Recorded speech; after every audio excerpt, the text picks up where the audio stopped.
शंकर भगवान के सभी लोग अपना स्थान ग्रहण करेंगे जो पीछे इधर उधर घूम रही हैं। जयकारा गुरुदेव का, जयकारा गुरुदेव का। चलिए सभी लोग हाथ जोड़ देंगे मंगलाचरण के लिए। बैठ जाए। मंगलम भगवान वीरो मंगलम गौतमो गणे मंगलम कुंद कुंदाद्यो चैन धर्मोस्तु मंगलम सर्वमंगल मंगल्यम सर्वकल्याणकारकम प्रधानम सर्वधर्माणां चैनं जेतो शासनम चैनं जेतो शासनम चैनं जेतो शासनम। चवले देवाय देवे गजाट मूल नायक श्री महावीर भगवान की, चवले शांति प्रदाता श्री शांतिनाथ भगवान की, चवले आचार्य गुरुदेव 108 श्री विराग सागर जी महामुनि राज की, चवले आचार्य गुरुदेव 108 श्री विशुद्ध सागर जी महामुनि राज की, चवले साक्षात विराजमान मुनि श्री 108 अरिजीत सागर जी महामुनि राज की, समस्त मुनि संघ की जयकारा गुरुदेव का। चलिए खड़े हो जाइए सभी लोग और पूज्य गुरुदेव के चरणों में निवेदन करते हैं।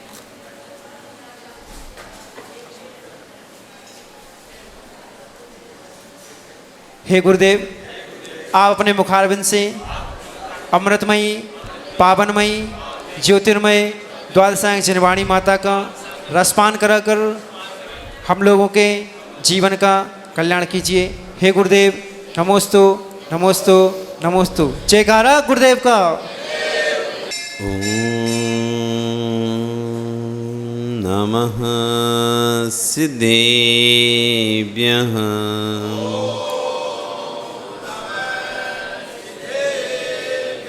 ओम नमः सिद्धेभ्यः।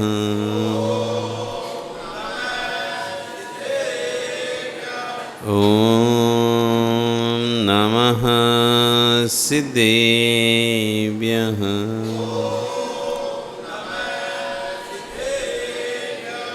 सत्वे सुमित्रिं गुणिषु प्रमोदं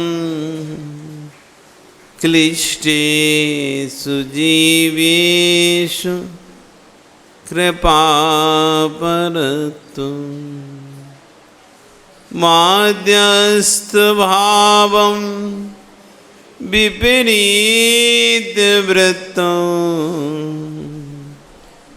सदा ममात्मा विदधातु देवः।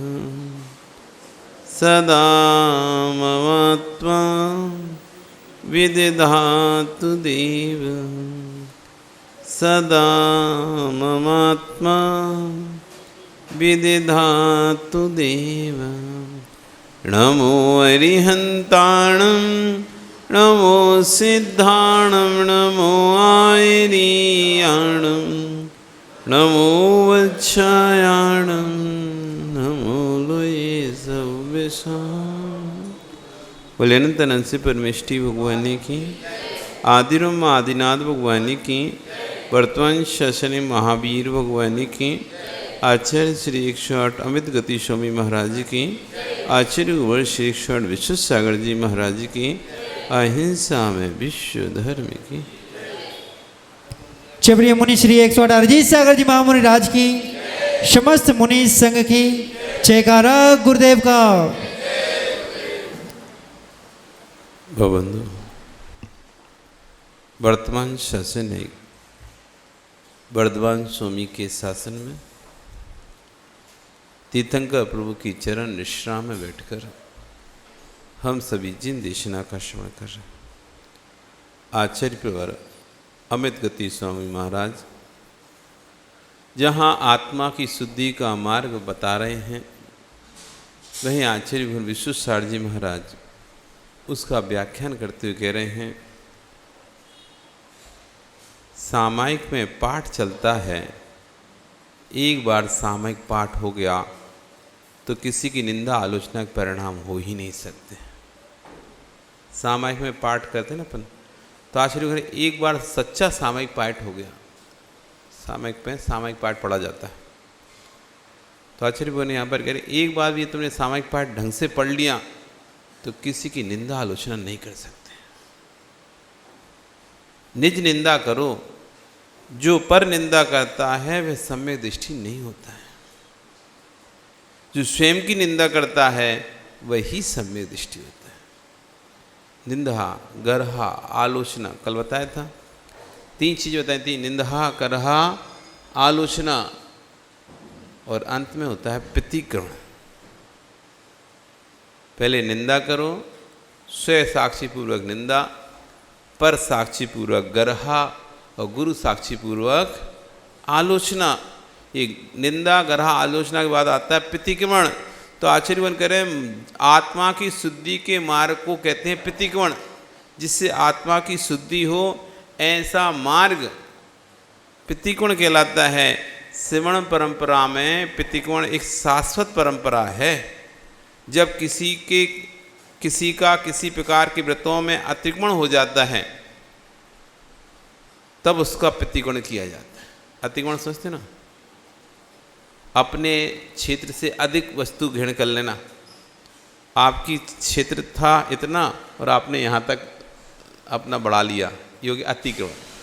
तो आपके जो श्रावक के दायरे थे अथवा श्रवण के जो दायरे थे उन दायरों को पार कर लिया, ये हो गया अतिक्रमण। तो फिर होता है प्रतिक्रमण, वापस उसे अपने दायरे में लाया जाता है। अतिक्रमण हटाया जाता है, फिर अतिक्रमण हटाओ। तो बाहर का अतिक्रमण तो सामान हटा के, वस्तु को हटा के, अंदर का अतिक्रमण पापों को हटा के किया जाता है। उसका नाम है प्रतिक्रमण। प्रतिक्रमण करना, तस्मिच्छामि दुक्खड़म,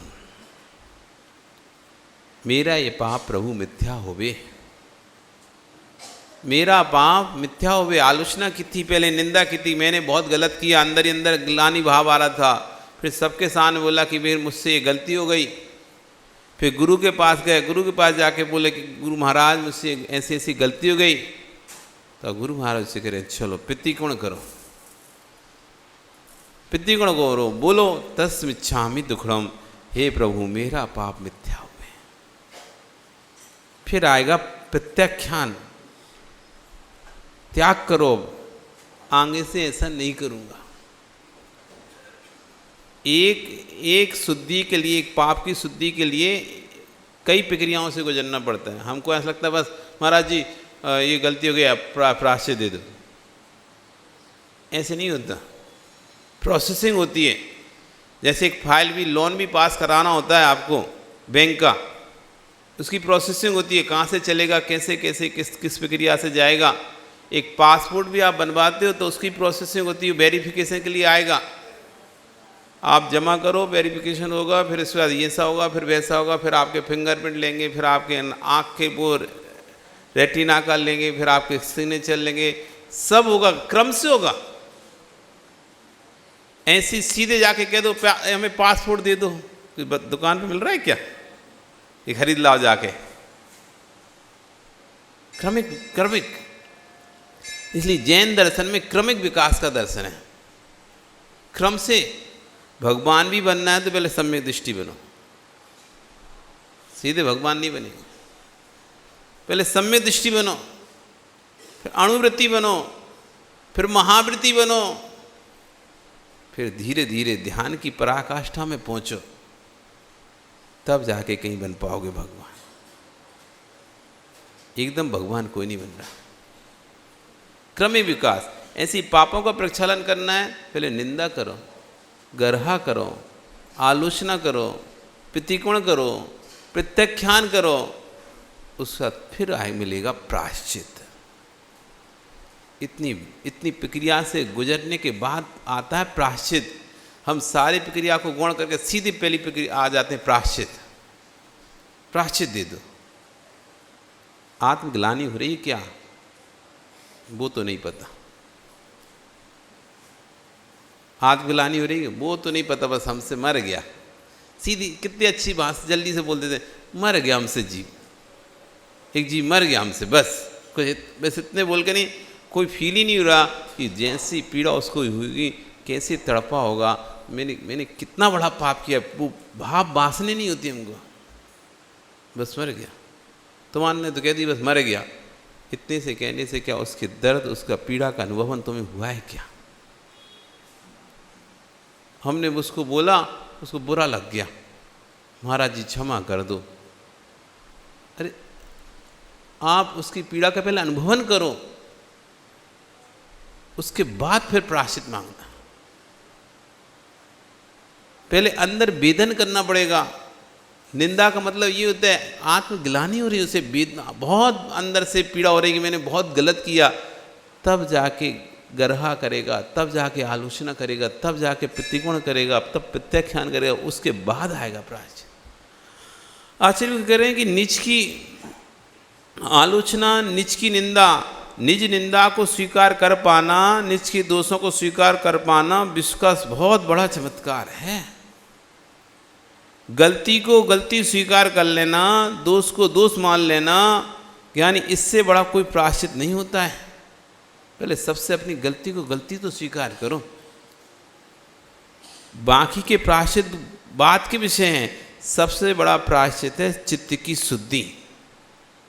जिसकी चित्त की शुद्धि करने की भावना होगी वही प्रायश्चित लेने का परिणाम कर पाएगा, और जिसकी चित्त की शुद्धि की भावना नहीं होगी वो प्रायश्चित लेने के भाव नहीं कर पाएगा। जिसका भव संतति दीर्घ है, जिसका भी संसार बहुत लंबा है, जिसका संसार प्रचुर है, ऐसे जीव के परिणाम नहीं हो सकते। भैया जिसका संसार दीर्घ है उस जीव के परिणाम अपने दोषों को स्वीकार करने के नहीं हो सकते, निर्दोष होने के परिणाम नहीं हो सकते। इसलिए कभी किसी को दोष मत दो, संतति ही दीर्घ है। आप किसी को समझाओ तुमसे ऐसे दोष हो गया, उसका प्रायश्चित ले लो। नहीं मुझसे नहीं हुआ, मैंने कोई नहीं दोष किया, मुझसे नहीं हुआ, मेरी कोई गलती नहीं है। गुरु समझा रहे तभी स्वीकार नहीं कर रहा, वही संतति दीर्घ है, इसका दोष नहीं है।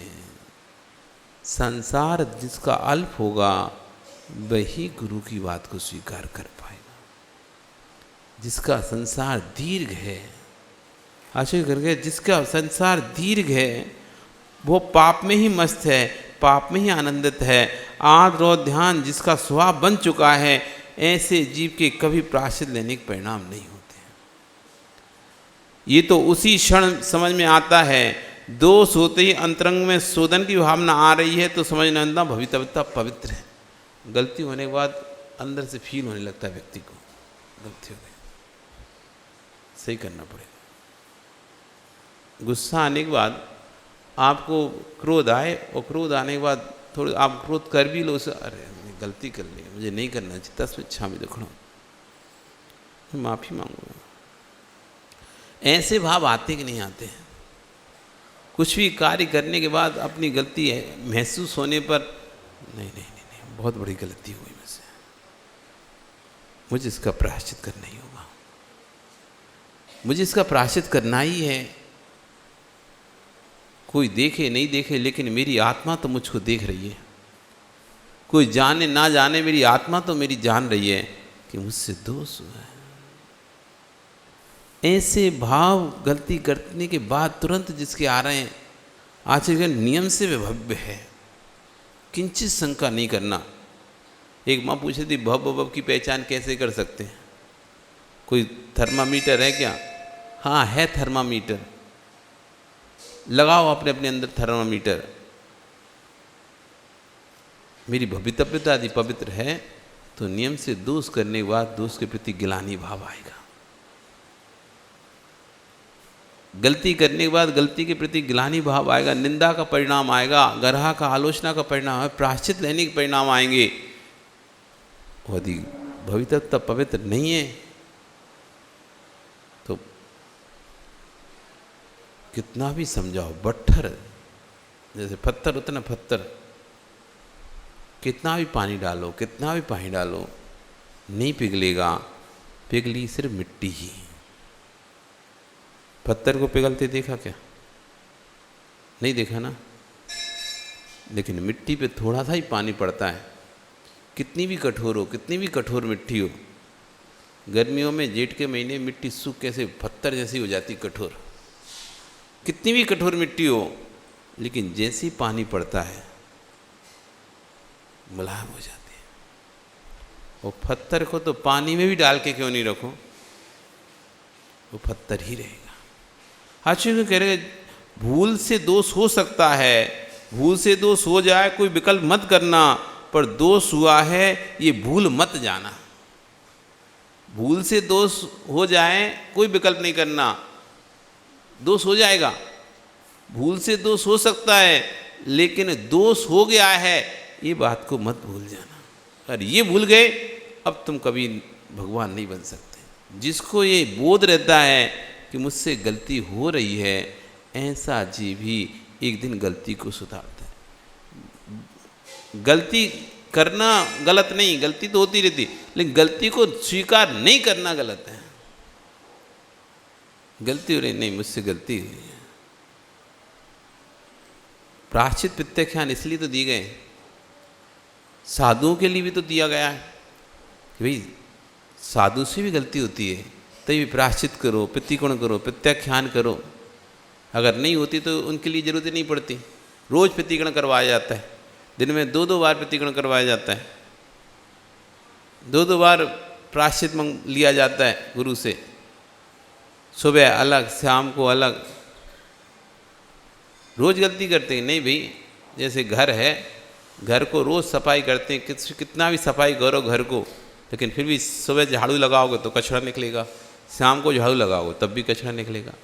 पैरों के माध्यम से, हवा के माध्यम से घर में कचरा आ ही जाता है, कितनी सफाई करो फिर भी डस्टिंग आपको करनी पड़ती है, साफ सफाई आपको करनी पड़ती है।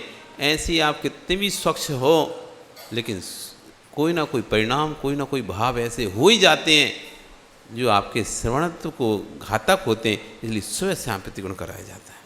आशिकगण कह रहे हैं कि जैसे विष को मंत्रवादी वैद्य निर्विष कर लेता है, ऐसे ही हुए दोषों की निंदा आलोचना के माध्यम से मुमुक्षु जीव स्वयं निर्दोष कर लेता है। वैसे मुमुक्षु जीव जिसकी मोक्ष की इच्छा है, जिसकी नरक की इच्छा है, वो नरक इच्छुक है। आप कौन से इच्छुक हो? नरक इच्छुक है, मोक्ष इच्छुक? कौन हो आप? मुमुक्षु के नरक इच्छुक? हाँ, तो यदि मुमुक्षु मोक्ष की इच्छा है, मोक्ष जाने की इच्छा है, तो अपने जीव स्वयं अपने दोष को स्वयं निर्दोष, अपने आप को आलोचना निंदा के माध्यम से निर्दोष कर लेगा। आलोचनाएं पवित्र नीर है, बाहर के पानी से दुनिया के लोग नदियों के स्नान करने जाते हैं। ये नदी के स्नान से तो शरीर का मैल ही धुलता है, परंतु इन परिणामों को धोने का नीर निंदा गरहा आलोचना है। निंदा कैसे हो? हाँ भैया, दुष्ट कयम, हे प्रभु मैंने दुष्ट कार्य किया। दुष्ट चिंत्यम, हे प्रभु मैंने दुष्ट चिंतन किया। आगे पीछे कहीं नहीं देखने का, हम इतने गहरे में जा चुके हैं कि पाप वृत्ति की एक दूसरे को देखने का समय ही नहीं है। भीतर जाकर देखो, आए मैंने दुष्ट कृत्य किया। मैंने क्या किया? शिशु अवस्था से लेकर पूर्वापर तक हाय हाय दुष्ट किया। हिंसा, झूठ, चोरी, कुशील, परिग्रह, 5 पापों में लीन होकर, हाँ दुष्ट कयम, मैंने दुष्ट कार्य किए। वास्तव में यदि जिस दिन अंदर से बोध होगा ना, नज़र उठा के किसी देखने की हिम्मत नहीं होगी आपकी। आपको सब अच्छे दिखेंगे, खुद आपको अपने आप में गिलानी भाव आएगा। वे सब बुरे दिखते हैं, तुम खुद अपने आप को अच्छा देखते हो, मैं तो बहुत बढ़िया हूँ। कितने बढ़िया हो अपने आप से पूछना पड़ेगा। फिर जिस दिन वास्तविक प्रतिकोण करोगे, वास्तविक अपनी आलोचना निंदा करोगे, उस दिन समझ में आएगा कि मैंने कौन कौन से पाप किए हैं।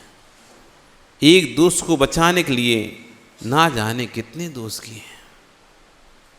एक दोष को बचाने के लिए दोषी दोष करता चला गया। एक दोष की निंदा से बचने के लिए कोटि कोटि दोष और कर दिए। एक झूठ को छुपाने के लिए कितने झूठ बोलना पड़ता है। एक बात को छुपाने के लिए कितनी बात और बनानी पड़ती है।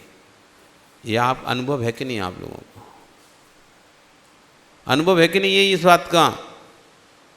कि एक झूठ को छुपाने के लिए कितना झूठ हमें बोलना पड़ता है। और ये आपने किया है कि नहीं किया है?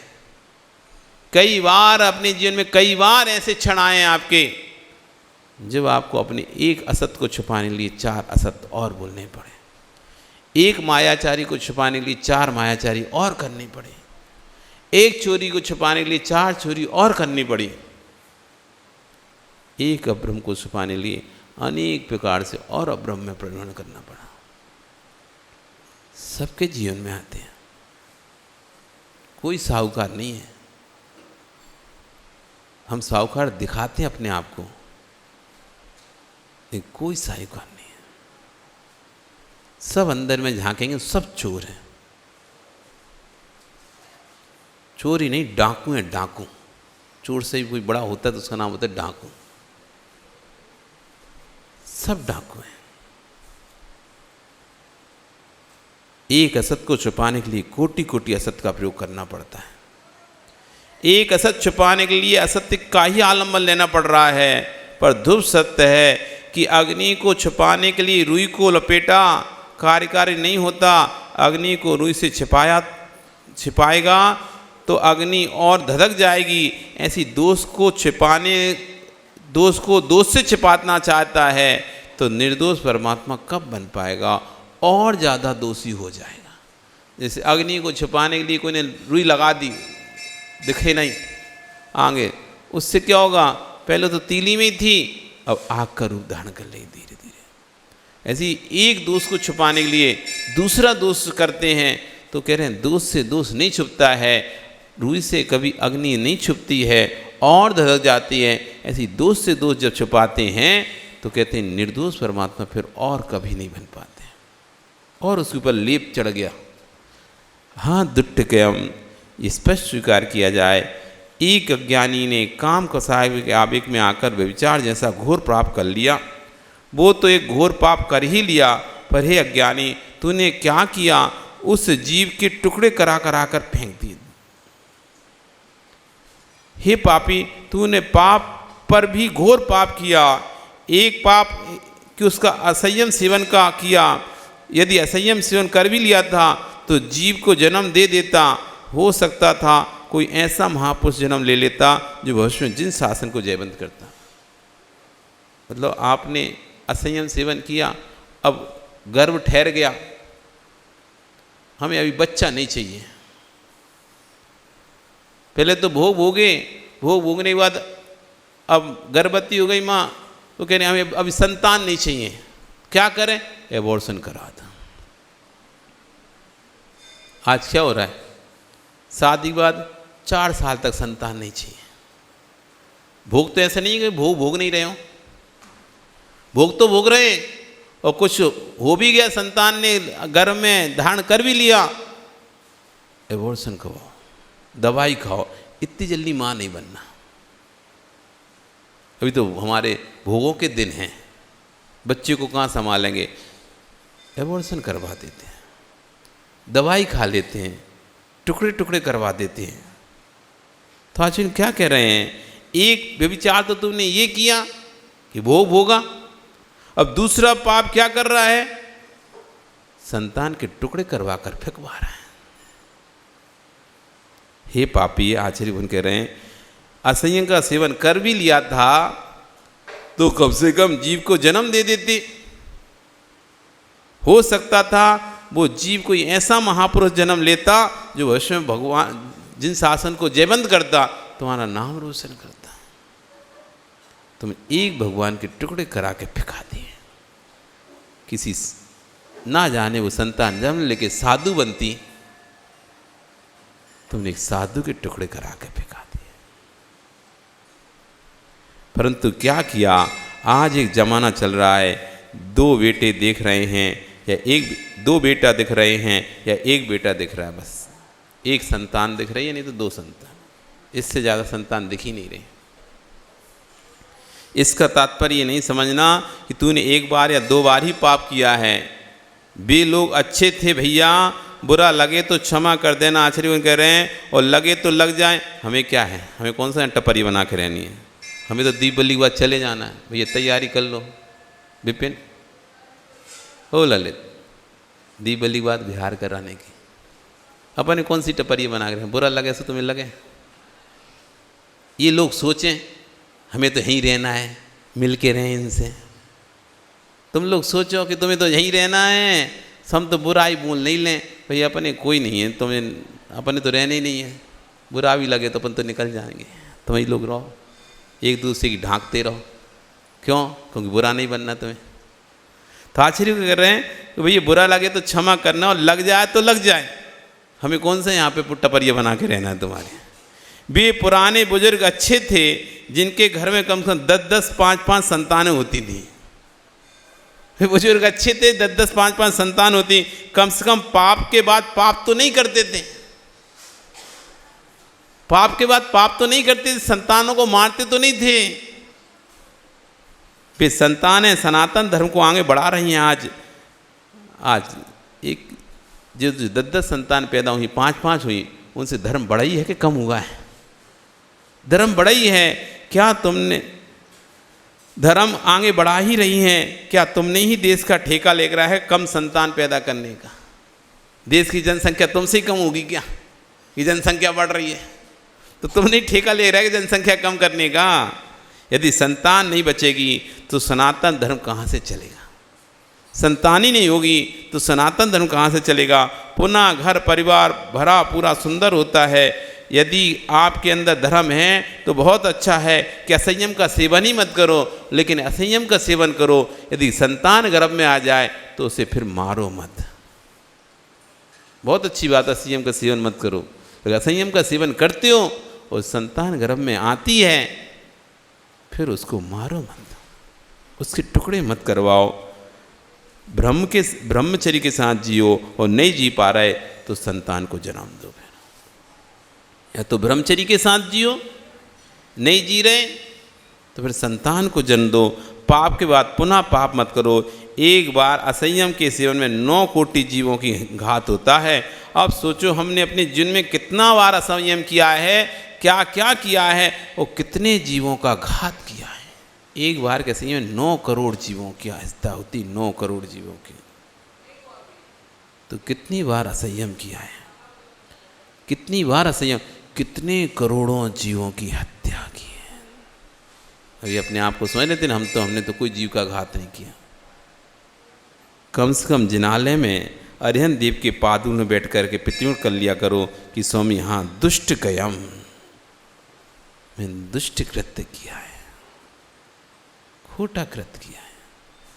हमें पता ही नहीं हम जीवों की हिंसा कहाँ कहाँ कर रहे हैं, कैसे कैसे कर रहे हैं। करोड़ों करोड़ों जीवों की हिंसा हमारे द्वारा होती है और हमको बोध भी नहीं होता किंचित भी। करो प्रतिक्रमण, करो आलोचना, करो निंदा, तब जाके होगी आत्मशुद्धि। जब तक आत्मा की शुद्धि नहीं है तब तक परमात्मा पाने की प्राप्ति नहीं है। अपना कल्याण की भावना तो छोड़ दो, ऐसे नहीं होता कल्याण। कोई हलवा पूड़ी नहीं है कि जाके कल्याण हो, महाराज जी हमारा कल्याण हो जाए, भगवान हमारा कल्याण हो जाए। भावना कितनी भाओगे तुम? दुख कहो कम कहो वही लाओ, सुगी गणम समाई मरणम जिनगुण संपत्ति हो मज्जम। ऐसे बोलने से जिनगुण संपत्ति प्राप्त नहीं हो जाएगी। हम महाराज जी बहुत से, हम महाराज रोज बोलते हैं, क्या बोलते हो? दुख खो कम खो वही लाओ, सुगी गणम समाई मरणम जिनगुण संपत्ति हो मज्जम। हमें रोज बोलते भगवान के सामने। ऐसे बोलने से नहीं होगा, पहले अंदर में प्रतिक्रमण की भावना लानी पड़ेगी, निंदा ग्रह आलोचना की भावना लानी पड़ेगी, तब ये बोलना सार्थक हो पाएगा। इतने से बोलते बोलते अनेक जन्म निकल गए और ये वाला जन्म भी आधा तो निकल ही गया है, आधा और निकल जाएगा। ये कितना निकल गया तुम्हारा जन्म? असो कितना समय निकल गया, अब कितना और रहेगा? हैं 50 निकल गया, 25 और रहेगा। हैं 75 निकल गए, 25 और रहे। अब बचाओ, आधे से भी ज़्यादा निकल गया। 100 का मान के चलिए तुम, 25 और जियोगे, 75 तो हो गया। अच्छा 75% निकल गया तो ठीक है, 50 साल हो गए पूरे, 60 हो गए। मतलब तुम सोच के रखे हो तुम 90 साल जियोगे। देख लो भरोसा भरोसा पल भर का नहीं है और 90 साल की तैयारी है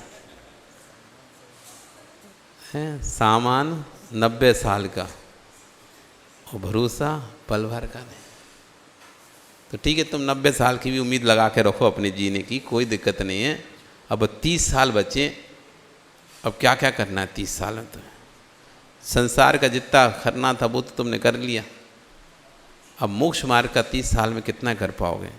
सोचो, आपको संसार मार्ग के लिए तुमने 60 साल दे दिए, अभी मोक्ष मार्ग के लिए तुम कितने साल दे पाओगे?